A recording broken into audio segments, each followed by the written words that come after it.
Olá, tudo bem? Eu sou Guilherme Ibrahim, você está em mais um episódio do nosso podcast Tempo de Eleições.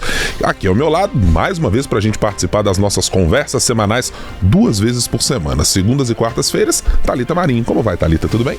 Tudo bem, Guilherme. Olá para quem nos acompanha também aqui em mais uma... Estreia, não? Em uma parte? Que sim, é estreia. Tem gente estreando. Tem gente estreando no podcast hoje, sim. Mas a gente vai contar já. Tá bom, combinado. Antes vamos falar de quem são os dois personagens, digamos, principais dessa nossa conversa. Que são o presidente da República, Luiz Inácio Lula da Silva, e Jair Bolsonaro, ex-presidente da República. Não são eles que estão aqui na nossa bancada. É porque quem está aqui vai nos contar um pouco como foi a passagem desses 2 cabos eleitorais de peso, esperados por candidatos que estão nas disputas na capital, na região metropolitana, no interior de Minas Gerais. Mas a gente quer pegar um pouco da temperatura de como foi a passagem de cada um pelas cidades em que estiveram. Para isso, para contar um pouco dessa história pra gente, a gente começa primeiro conversando com o Leonardo Augusto, que acompanhou a passagem do presidente Lula por Uberlândia. Léo, seja muito bem-vindo aqui ao podcast, como vai? Muito obrigado, e obrigado também pelo convite. Bom dia para você, Guilherme, Thalita, minha companheira aqui de editoria, Mariana. Quem está aqui conosco também, Mariana Cavalcante, acompanhou a passagem do presidente Jair Bolsonaro por Contagem e pela cidade de Belo Horizonte, ambos na semana passada, na quinta-feira, foi exatamente no mesmo dia em que os dois estiveram por aqui. Seja muito bem-vinda aqui também ao podcast, Mariana. Obrigada, Guilherme, bom dia Thalita, bom dia, Léo. Bom dia, é um prazer ter vocês aqui. Por isso que a gente falou de estreia, viu, gente? Exatamente. Vocês estão estreando, a primeira vez a gente vai chamar de novo. Vamos esperar. O podcast sempre tem dessas coisas. Quem vem fica com a obrigação de voltar. Tem umas outras informações que foram ditas aí de gente que pagava almoço e tal. Não acreditem nisso não, tá? Isso é intriga da oposição. Um dia eu explico para nossa audiência, para os nossos ouvintes, o que é que acontece nos bastidores aqui deste podcast. Mas vamos lá tratar do assunto que a gente se propôs nessa edição. A ideia foi mostrar um pouco como é que foram as visitas do presidente Lula e do ex-presidente Jair Bolsonaro, porque tem muita gente dos candidatos aos núcleos de campanha esperando como seria a passagem deles por aqui.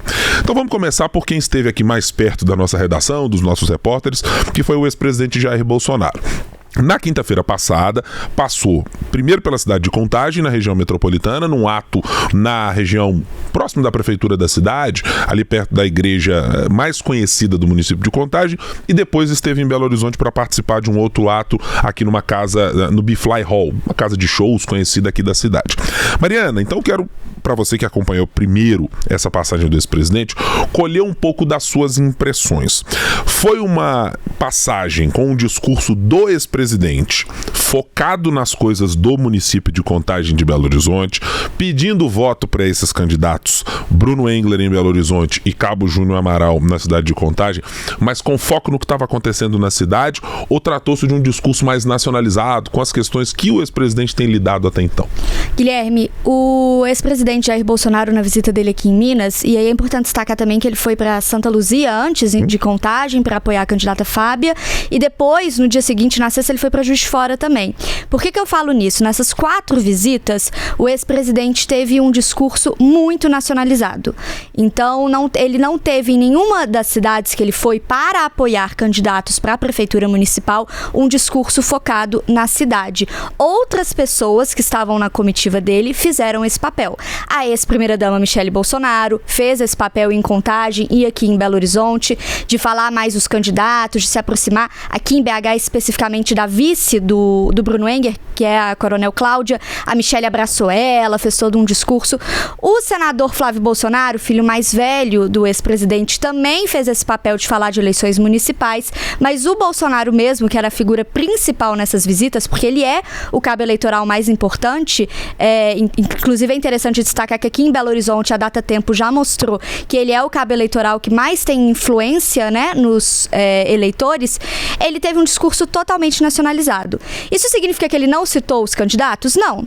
Ele citou os candidatos, ele falou um pouquinho sobre o Júnior Amaral. Ele, em 10 minutos de discurso em Contagem, o Bolsonaro deve ter falado 1 minuto e meio do Júnior Amaral. Aqui em BH, a mesma coisa, fez um elogio e um aceno pro Bruno Engler. Mas a fala dele foi muito nacionalizada, sobre o fato dele estar inelegível, críticas ao ministro do STF, Alexandre de Moraes, até porque no sábado, né, ele foi e fez uma manifestação na Paulista contra o ministro do STF. Então, o discurso dele todo foi sobre ele, sobre a situação dele na política e sobre a situação do bolsonarismo em geral na política. E aí eles puxaram um pouquinho para a eleição municipal, e aí eu destaco inclusive a fala do Flávio Bolsonaro, porque foi ele que falou isso em Contagem, em Belo Horizonte e em Juiz de Fora, o seguinte: se vocês querem que o ex-presidente Jair Bolsonaro volte ao poder em 2026, então a gente precisa ter uma eleição boa aqui em 2024. Então, se você quer o Bolsonaro, vote em tal pessoa. Esse foi o discurso municipal deles, como entendeu? se tivesse, né, a decisão tivesse atrelada de fato a essa decisão de 2024. Você vai continuar, Mariana, mas é só porque eu acho que é importante a gente reforçar aqui que a Mariana entrou pros destaques daqueles que se destacam em perguntas presidenciáveis, né, Guilherme? Viralizou aí um vídeo da própria Mariana no Instagram, Jair Bolsonaro, inclusive, quando ela faz a pergunta sobre ele estar inelegível. E aí ele fala: eu tô morto? Né, assim, é uma forma que ele sempre responde aí. E muita gente viu, e eu vi ali alguns comentários de algumas pessoas falando: é o microfone do tempo e tudo. Então a Mariana chegou nisso daí. E também queria já falar uma coisa que acho que é importante, Mariana, quando você fala sobre esses cabos eleitorais. Quem tem feito esse papel, especificamente da direita e do PL, para promover os nomes, e tem feito listas diárias, inclusive, ou semanais, no seu Instagram, é Nicolas Ferreira. Que a gente sabe que faz esse papel muito dividido com o ex-presidente Jair Bolsonaro, e que é aquele candidato que arrasta multidões e que faz aquele papel de convocação. Então, o Nicolas, por exemplo, que acompanhou desde a chegada até a ida, né, a volta para Brasília do ex-presidente Jair Bolsonaro, que passou em todas as cidades e que ia contando bastidor ali a cada 5 minutos como estava essa visita, ia colocando o arroba e o perfil de cada candidato daquela cidade. Então, lembram daqueles vídeos que ele fazia? O Brasil aí todo mundo gritava atrás, Bolsonaro, em 2022, ele tem feito isso nessas cidades. Então ele pergunta, aqui em Contagem aí ele levanta o telefone e tem aquela multidão, porque de fato muita gente acompanhou a passagem do ex-presidente Jair Bolsonaro por Minas, e a gente não pode, né, negar isso, que tinha muita gente acompanhando. Então o Nicolas também tá nesse ponto aí, até mais que o próprio Flávio, né? Sim, com certeza. O Nicolas tem feito esse papel de cabo eleitoral, mas também um papel de estrategista dentro das campanhas. Sim. Eu tenho feito a cobertura da campanha do Bruno Engler nas últimas 2 semanas, e pelo que a gente apurou, o Nicolas ele não está sempre ali presente presencialmente com o Bruno Engler. Inclusive, foi um destaque quando o Bruno Engler fez uma caminhada pela cabana do Pai Tomás, que é um lugar bem do Nicolas, né? Ele fala que cresceu ali, o pai dele tem uma igreja ali. O Nicolas não estava presente. Mas aí o que falaram pra gente, pessoal ali da equipe do Engler? Que o Nicolas está muito presente nos bastidores, que ele está ajudando na estratégia e na campanha, especialmente redes sociais. E de fato a gente vê isso. O Nicolas está sempre presente nas redes sociais, está causando um debate muito grande, assim, ele tenta causar, né, nas redes sociais, debate sobre Belo Horizonte, e tanto em Contagem quanto aqui em Belo Horizonte durante o comício, ele relembrou do tempo dele como vereador aqui em Belo Horizonte, para falar um pouquinho sobre a situação da região metropolitana, sobre a situação de Belo Horizonte. Então o Nicolas fez sim esse papel de trazer o discurso para o município, porque são os 2 principais cabos eleitorais, né, tanto do Bruno quanto do Júnior Amaral. Ex-presidente Jair Bolsonaro e o Nicolas Ferreira. Então, enquanto o ex-presidente Jair Bolsonaro fala da situação nacional, que acaba que é a que comove mais as pessoas, né? Essa fala sobre ele ser inelegível, falar sobre a questão do X, que foi banido aqui no Brasil, Alexandre de Moraes, isso que comove a multidão. O Nicolas pega e fala um pouco sobre a situação municipal e traz mais o nome dos candidatos. E é a visão das redes sociais, né, gente? Porque acho que todo mundo aqui vai concordar, e a gente já falou sobre isso em outros episódios, né, Guilherme, aqui do Tempo de Eleições, que todos estão hoje preocupados com o quê? Com os cortes de redes sociais. Então não interessa se o Bolsonaro está lá no sul ou está no sudeste, né? Onde quer que ele esteja, o momento dele de estar com o povo, mas usar aquele material para trazer as suas insatisfações, em qualquer ocasião que ele tiver, obviamente ele vai falar sobre isso. Então, ele está em Contagem, ele está em Santa Luzia, Juiz de Fora ou Belo Horizonte, o que vai valer é o recorte que vai ser feito para as redes sociais, o que vai gerar a partir dali nos veículos de comunicação, é exatamente o que ele vai falar e que vai atingir o país de uma forma geral. Eu acho que tem um efeito muito importante, mas antes de eu falar disso, eu queria que a gente trouxesse aqui um pouco do nosso olhar para nossa tela aqui. Então, para quem estiver nos acompanhando só em áudio, vai lá no youtube.com/otempo, que a gente vai mostrar um pouco de como foi o panorama de quem estava num palanque na cidade de Contagem. Foi um dos primeiros atos dos quais Bolsonaro participou. E dá pra gente ver algumas coisas assim, lembrando um pouco das aulas de semiótica em que a gente viu outros momentos, né? Primeiro, acho que tá mais do que conhecido por todo mundo a tônica de paleta de cores que estão colocadas quase sempre nos eventos de Jair Bolsonaro. Tem verde e amarelo, tem um azul, então assim, as remissões à bandeira nacional, a esses símbolos que boa parte de um eleitorado mais jovem ou mais velho vai reconhecer, estão sempre colocadas dentro disso. Me chamou a atenção particularmente a peça principal que está aqui ao fundo com o telão, porque muitas vezes a gente já viu em eventos que assim, chega um candidato, ou é o presidente, ou é um senador, ou é um deputado federal, a imagem pública dele às vezes toma conta e atropela o candidato municipal. Você sai às vezes do evento tendo ouvido aquele candidato a um governo, a uma prefeitura, mas a imagem grande está lá de um nome político maior do que ele. Não foi o caso do que aconteceu nessa imagem que a gente vê por aqui. O tamanho que está ali, Cabo Júnior, com o número 22 colocado, com o ex-presidente Jair Bolsonaro ao outro lado, está ali, fazendo uma remissão da importância de Contagem. O Brasil começa a mudança do Brasil começa em Contagem. E quase todos os grandes expoentes hoje, do que se conjuga como o bolsonarismo ganhando musculatura no país e no estado, estão colocados aqui.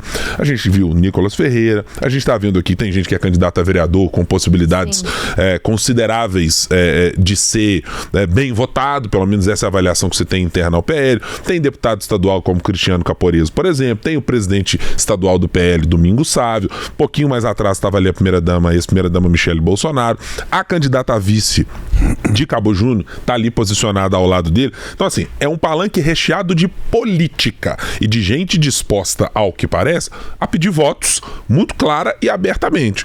Era tudo com cara de comício? Sim, exatamente. Era esse o modelo, era fazer campanha para pedir votos.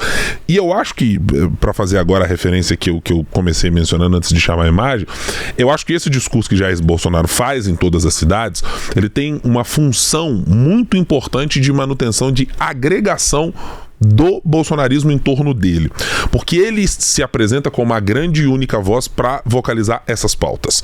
Para evitar que você chegue no município, alguém está discutindo alguma coisa de escola, alguém está discutindo assuntos tem quebra-mola que precisa resolver, tem parque na cidade, mas alguém precisa colocar, digamos assim, a guia mestra para o bolsonarismo e para manter esse agrupamento de pessoas que é o grupo político que se tornou no entorno de Jair Bolsonaro, ele fazer esse mesmo discurso, com o combo Alexandre de Moraes, X, liberdade, anistia aos condenados de 8 de janeiro e etc., ajuda a manter as coisas mais ou menos conectadas entre todo mundo que está participando daquilo.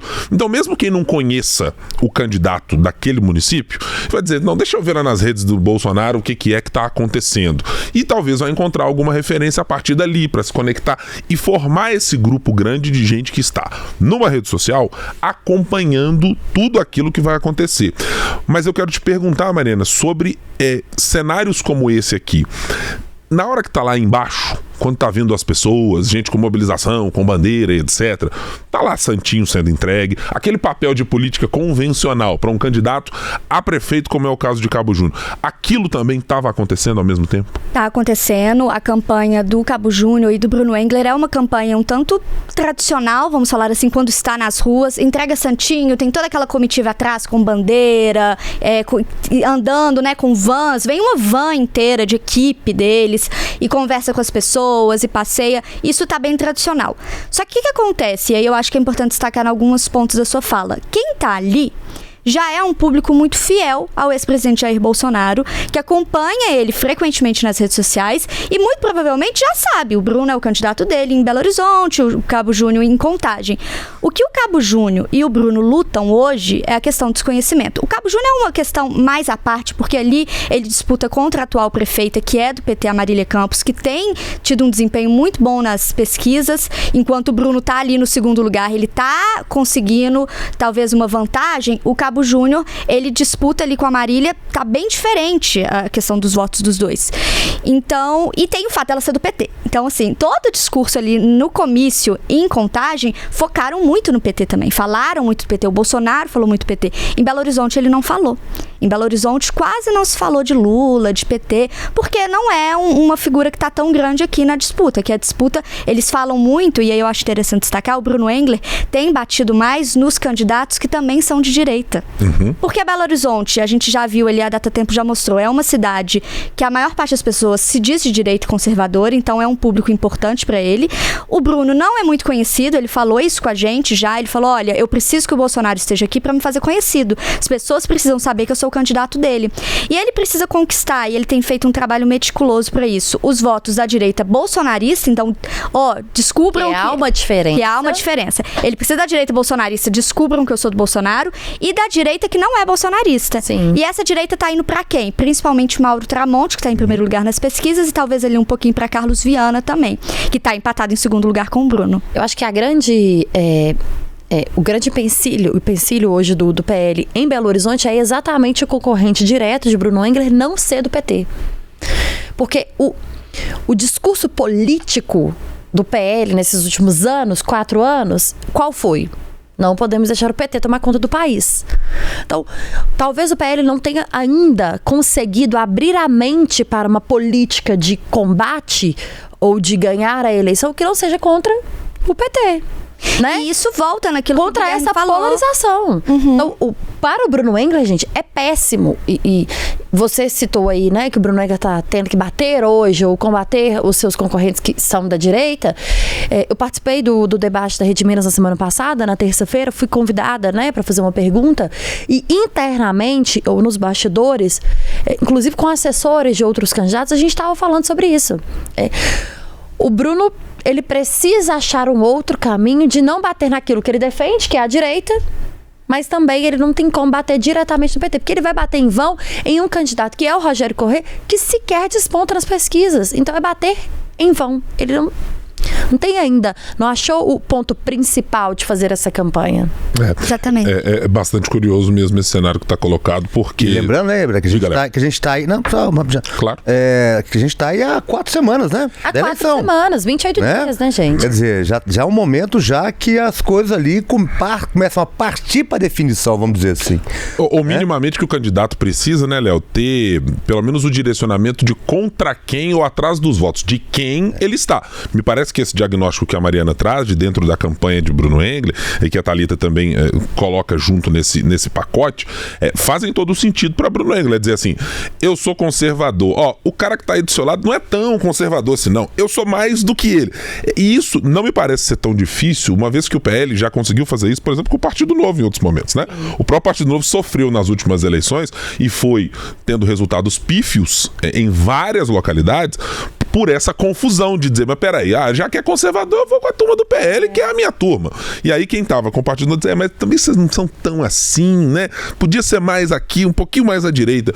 Então, acho que agora esse desafio colocado para Bruno Engler é muito curioso para uma eleição em que há candidatos que, bom, primeiro alguns que dizem que eu não sou direita nem esquerda, mas tem candidatos que dizem, não, peraí, eu sou a direita, inclusive sou pós-Bolsonaro, tá? Tô dizendo que eu sou para além e que existe vida além do ex-presidente com o cenário de inelegibilidade. Para usar uma... Desculpa, Léo, mas tá aí o perigo de fazer ou de criar um personagem que seja ou que se transforme maior do que o partido. O PT tá sofrendo, e quando eu falo sofrendo, gente, isso em Contagem, porque tá muito clara a briga interna de Marília Campos e do PT em Minas, ou nacionalmente. Ninguém aqui tem dúvida de que a Marília tenta o tempo todo não sair e deixar o partido, mas desfazer a imagem dela já há alguns anos, não usa mais roupa vermelha, não fala do PT. Na sabatina com a gente aqui na FM Tempo, ela não cita o PT, e ela diz, para concluir, né, Guilherme, eu não preciso dizer o meu nome e não preciso falar o partido que eu faço parte, porque as pessoas me conhecem. Quando que Marília Campos não falaria, eu sou do PT, bateria no peito, aquele orgulho que ela teve durante muito tempo. Então, esse é o perigo de fazer as pessoas crescerem acima do partido. A gente tá vendo o Partido Novo hoje.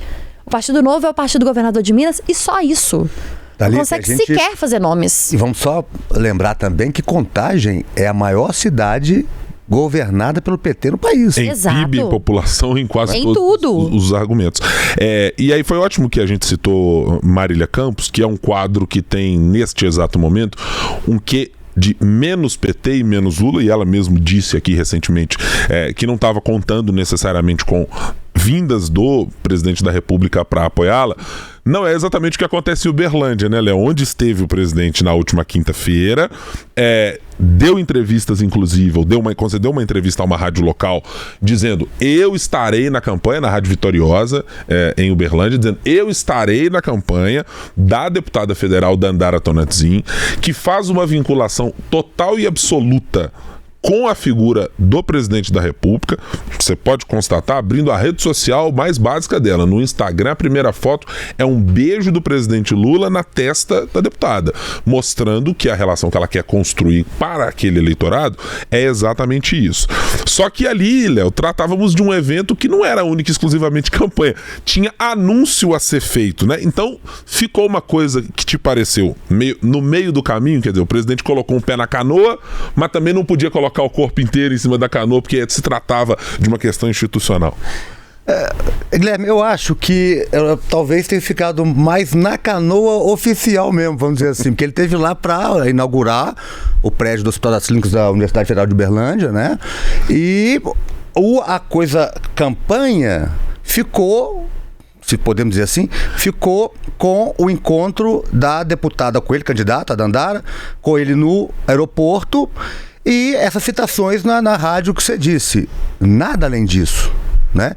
Então, ao que parece, o presidente Lula parece que articula uma outra vinda aqui, sim, dessa vez, próxima vez, para fazer campanha, parece que para ela. Vamos lembrar que Uberlândia é o segundo maior colégio eleitoral de Minas Gerais. Nós estamos falando de 2 pontos importantes. Você já citou Contagem, que não está tão boa assim a situação do PT, e Uberlândia. Segundo maior colégio eleitoral de Minas Gerais, né? E talvez vir também aqui a Belo Horizonte. Não tem nada certo ainda. O candidato Rogério Correia fala que tem que ver uma data, que vai vir sim, tem que ver a data, mas você não sabe o dia ainda, tal. Mas nada concreto do maior cabo eleitoral do PT aparecer por aqui para fazer campanha mesmo, né? Fazer algo parecido. Levantar o braço e dizer que esse é o candidato de fato. E a gente sabe qual que é o maior problema do Lula nesse aspecto, né? Porque o Lula tem dificuldades no Congresso Nacional, né? Ele tem uma base muito grande e essa base vocês me ajudam a lembrar, mas olha só aqui, candidatos a prefeito de Belo Horizonte de partidos da base do presidente Lula. MDB, PDT, que mais? PSD, prefeito do Ford Noman. Entendeu? O PSOL já está colocado dentro da candidatura do PT, não é um problema. Aí se quiser colocar de vice, o União Brasil é vice do FOAD. Olha só. Você tem um republicano. PSB vice do Gabriel. Você tem um republicanos ali que tem um pezinho também, assim, meio na canoa. De vez em quando. Se apertar muito, vai pra lá mesmo, tá tudo certo. Tem um pezinho na canoa de governo, mas se precisar sair, sai também. Então você imagina. Como é que a gente fala? Saia justa do Lula, se quiser colocar a cabeça numa campanha igual de Belo Horizonte. Né? O que você vai gerar lá no Congresso? Pode acontecer, inclusive, de repente, retaliações e a piorar ainda mais o cenário. Você acha, Léo, que é por isso, inclusive, que o PT de fato escolheu o Rogério Correia? Porque, gente, alguém que tinha dúvida de que não ia despontar? A gente não tinha dúvida de que não ia despontar. Não era. Se o PT de fato quisesse angariar a prefeitura de Belo Horizonte, aí me assusta também, porque o PT, nós estamos falando do Partido dos Trabalhadores, tão grande e experiente, não disputar de fato, com força mesmo total, uma prefeitura da capital mineira, me assusta. Mas é por isso, é para essa tentativa de sair mesmo, assim, de falar, não, eu Thalita, não vou colocar meu pé aqui todo. Thalita, vamos falar qual o principal quadro do PT em Belo Horizonte hoje? O PT sofre com falta de quadro em Belo Horizonte. Sofre. Isso não tá aparecendo, de fato. Entendeu? Quem é a liderança? Assumida. Quem é a liderança do PT? No interior a gente tem lideranças, não é? Sim. Quem é a liderança do PT em Belo Horizonte hoje? Não tem. É difícil pensar. Mas eu acho também importante destacar, Léo, só licença, porque a Thalita falou, porque, né, o Rogério e tal. Câmara Municipal também é onde o PT sofre um pouco ali, né? Na Câmara Municipal eles têm 2 vereadores, também quem tá ali junto com eles, PV, PCdoB, também querem colocar. Então, eu falo isso de debates que a gente tem tido na redação. Por que colocou o Rogério Correia? Por que não se juntou com o Fuad? Que foi uma coisa que a gente falou muito nos bastidores antes realmente de começar. E há uma ala do PT que defendeu. Exatamente. E acho que não continua defendendo por motivos evidentes abertamente, mas é uma ala do PT que sempre defendeu uma composição pensando em 2 aspectos. A viabilidade eleitoral que parecia a este grupo maior com o prefeito sentado na cadeira, com a máquina pública à sua disposição, e também por olhar para Rogério Correia com a avaliação que se tinha à época de não foi uma candidatura suficientemente pré-construída para chegar como uma candidatura, inclusive, ou única do campo de esquerda, ou com uma capacidade de aglutinar, como não de fato aconteceu, né? Por isso que eu falo assim, eu fico pensando também se não se passou por esse pensamento de vamos então tentar angariar alguma coisa pra gente conseguir algo na Câmara Municipal, porque o Legislativo também tá fraco pra esquerda aqui em Belo Horizonte.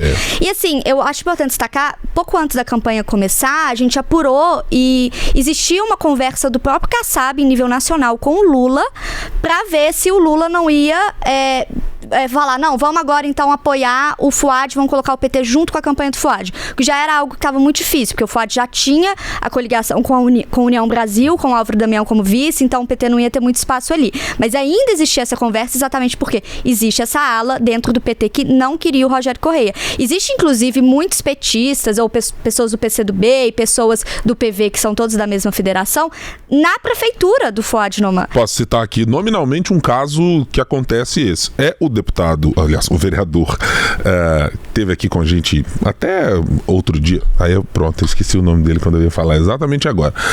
Estava até outro dia no PV e foi pro PDT. Aliás, esteve no PDT e foi para o PV. Wagner Ferreira. O Wagner Ferreira. Muito obrigado pela lembrança. O Wagner Ferreira, que assim, ele ainda se coloca como, olha só, eu tenho um candidato da federação, né? Tem um candidato da federação, sim, ele se chama Rogério Correia. É o candidato da minha federação. Mas eu não tô dizendo que o prefeito Fuad seja ruim de votar, não, tá? O prefeito é ok, eu não tenho problema com quem tá junto com o Rogério Correia, que é, por exemplo, a Rede, tem ali o presidente municipal da Rede, que é Paulo Lamac, que é secretário de comunicação do prefeito Fuad, está junto com o prefeito Fuad na campanha. Eu acho importante que você fez essa menção, inclusive, porque dá pra gente trazer aqui na nossa tela, como foi um pouco lá em Uberlândia, onde esteve o presidente Lula. Bom, você espera que num evento em que aconteça a ida do presidente da República com uma candidata que está, segundo o nosso último levantamento Datatempo, tecnicamente empatada com os outros 2 candidatos, o candidato Paulo Sérgio, que é aquele que é o candidato com a bênção do grupo do prefeito Adelmo Leão, que comanda a prefeitura de Uberlândia, e também com o deputado estadual Leonídio Bolsas, do PSDB. Segundo o nosso levantamento, os 3 estão ali no mesmo ponto de competitividade. Mas veja, foi uma super caravana de ministros, né? Até o Janones apareceu. Como o presidente da República tem feito em vários dos seus eventos, que são, repito, como o Léo mencionou, institucional, né? Estávamos tratando aqui de entregas para o Hospital das Clínicas vinculado à Universidade Federal de Uberlândia. Mas, até a foto mostra que é um evento institucional. Uma foto com todo mundo ali, posado, certinho. Todo mundo, quando o fotógrafo grita, olha pra cá. Sabe assim, todo mundo em pé, sem muitos gestos, né? As mãos parecidas ali. Então, e isso retrata uma foto institucional. Tirando o presidente Lula que tá fazendo 2 belezas ali, fora isso, tá E esse ponto que o Léo Augusto tocou aqui sobre institucionalidade e Congresso Nacional, acho que em alguma medida ele está manifesto aqui. Bom, temos aqui o deputado Odair Cunha, que é uma das lideranças do PT em Uberlândia, mas tem aqui André Janones, é do Avante, é um partido que está na base do governo. Se você passa mais um pouquinho, tá aqui o Wellington Prado, que é deputado federal, já foi dos quadros do PT, junto com os irmãos, com Elismar, com Lisa Prado e tantos outros, mas não é mais parte da legenda. Mas aqui tinha uma entrega na cidade, tava lá. Tem ali ministro Alexandre Silveira, de Minas e Energia, ministra Anísia Trindade da Saúde, a primeira-dama Janja da Silva, tem no outro canto ali Jader Filho, tem no outro canto o ministro Camilo Santana da Educação. Tem um batalhão de gente. Então imagina que para um candidato, for para o caso de Uberlândia, com uma candidata como Dandara Tonantzin, que tá ali esperando, vai chegar o presidente, vai chegar a comitiva, vai chegar ministro com um monte de anúncios. mas e eu, né? Eu saí com essa impressão, Léo, de que ficou muito menos do que poderia ser. E para ser razoavelmente justo, vi que há mais ou menos 2 dias tem lá um vídeo da ministra da Saúde, Nízia Trindade, com ela, falando sobre anúncios que vão ser feitos na cidade. Mas eu acho que a presença física de participação em palanque ou etc. do presidente também tem um efeito simbólico importante, né? Claro, talvez isso possa daqui a pouco, talvez se essa viagem que pode acontecer ou realmente ocorrer, isso talvez em algum momento os dois possam estar juntos lá. Agora, você citou o Wellington Prado, e não sei se é curiosidade, mas aliás, é um fato marcante, a gente tem que citar. Ele é do PROS, se não me engano, hoje, sim, né? E ele não está aí só porque é de Uberlândia.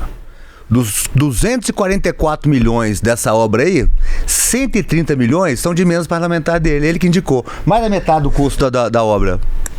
É muito relevante. E aí você imagina... Tinha que estar na foto mesmo, né? Entendemos. O presidente da República vai dizer pra alguém que fez isso, de uma base aliada, de um partido, que é daquela continha que você faz pequena, mas você fala, peraí, esse partido aqui me entrega 5, 10 votos, mas eu não posso perder. Porque se perder, eu tenho um problema gigantesco em pautas econômicas e outras que são muito relevantes. Então, esses nomes precisam estar sempre junto do presidente da República. Mas eu confesso que me chamou muita atenção. É claro que a gente precisa fazer a ressalva. Muito possivelmente, num evento institucional e formal da presidência da República para entrega de recursos, com alguém que fosse candidato na cidade participando, poderia em algum momento sofrer algum tipo de sugestão da oposição de que, opa, peraí, tem abuso de poder econômico ou coisas dessa natureza. Acho que é plenamente possível que isso pudesse acontecer e não é uma informação, é uma opinião. Talvez isso tenha sido motivador para que a candidata Dandara não esteja nesse lugar. Mas é que também havia outras possibilidades de agenda e que não aconteceram, né? Assim, pelo que a gente acompanha, coberturas presidenciais, não, e qualquer cobertura presidencial, seja qual for quem estiver lá no momento, e perguntas de campanha, raramente você vai ver no mesmo dia um presidente da República fazendo campanha e tendo uma agenda oficial. Até porque isso pode dar um problema danado. Sim. Hoje está aqui na cidade o ministro do Desenvolvimento Agrário, ele está lá anunciando na Assembleia nesse momento o plano de safra para o familiar, fala isso, para agricultura familiar. Agricultura familiar. E à noite ele tem uma agenda com o Rogério Correia, né? Então isso tem que ficar bem separado. Acredito que ninguém vai pelas regras eleitorais. Vai topar misturar e se quer, ter a possibilidade de alguém dizer assim, será que não teve um problema aqui? Então, as duas coisas no mesmo dia, um presidente da República, acho que não vai fazer nunca. Eu acho que a gente já está encerrando, né, Guilherme? Porque o nosso tempo é corrido aqui, mas eu queria que vocês, assim, concluíssem dizendo assim, de fato, os candidatos podem ter saído frustrados dessas 2 visitas oficiais? Eu acredito que a Dandara acredito mesmo, que ela esperava muito mais.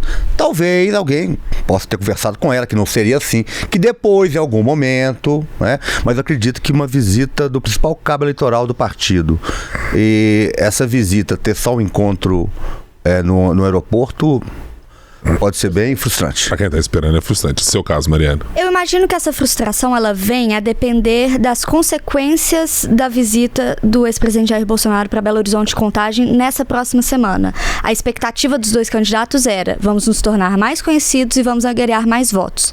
Então é ver se eles conseguiram mesmo isso. Em geral, não acho que teve uma frustração, acho que foi exatamente o que eles planejavam. Foram eventos muito planejados pelas equipes, inclusive aquilo que você falou das fotos, né, do mesmo tamanho. Aquilo ali foi pensado pela equipe de campanha. O ex-presidente Jair Bolsonaro foi ali, você vê que ele estava cansado, ele falou ali um discurso muito parecido em todas as cidades. Eu acho que todo mundo já estava esperando que ia ser aquilo ali mesmo, não acho que teve nenhuma surpresa, não. A frustração ou não vem, vamos ver se eles conseguiram o que eles queriam com essa visita. Aí vão depender das pesquisas eleitorais, de mobilização da rua e de um monte de coisas que tem por aí. Léo Augusto, obrigado pela participação aqui nessa primeira vez, tá? Vamos lá. Não quer dizer que não vamos chamar mais. Vamos lá. Que quando tiver que vir, a gente vem. Obrigada, viu, Léo? Mariana Cavalcante, também muito obrigado por estar aqui conosco. Obrigada pelo convite, foi uma honra. Pode esperar ali embaixo que o Guilherme vai pagar o almoço. Gente, eu vou sair rápido, o podcast vai acabar antes que essa conversa se amplie para outras coisas. Então, muito obrigado a você que nos acompanhou no tempo de eleições. Eu lembro a você, sempre segundas e quartas-feiras, tá disponível na sua plataforma de podcasts, tocador de música, youtube.com/otempo. Então siga, compartilhe, manda aí para quem gosta de acompanhar política. A gente está sempre trazendo novos episódios contando um pouco das coisas que acontecem fora do radar de quem está acompanhando as coisas no dia a dia, mas sempre com um conteúdo legal para você. Muito obrigado pela sua companhia. Agora eu vou ali saborear o almoço que a Thalita vai pagar, Tchau, tchau. Tchau.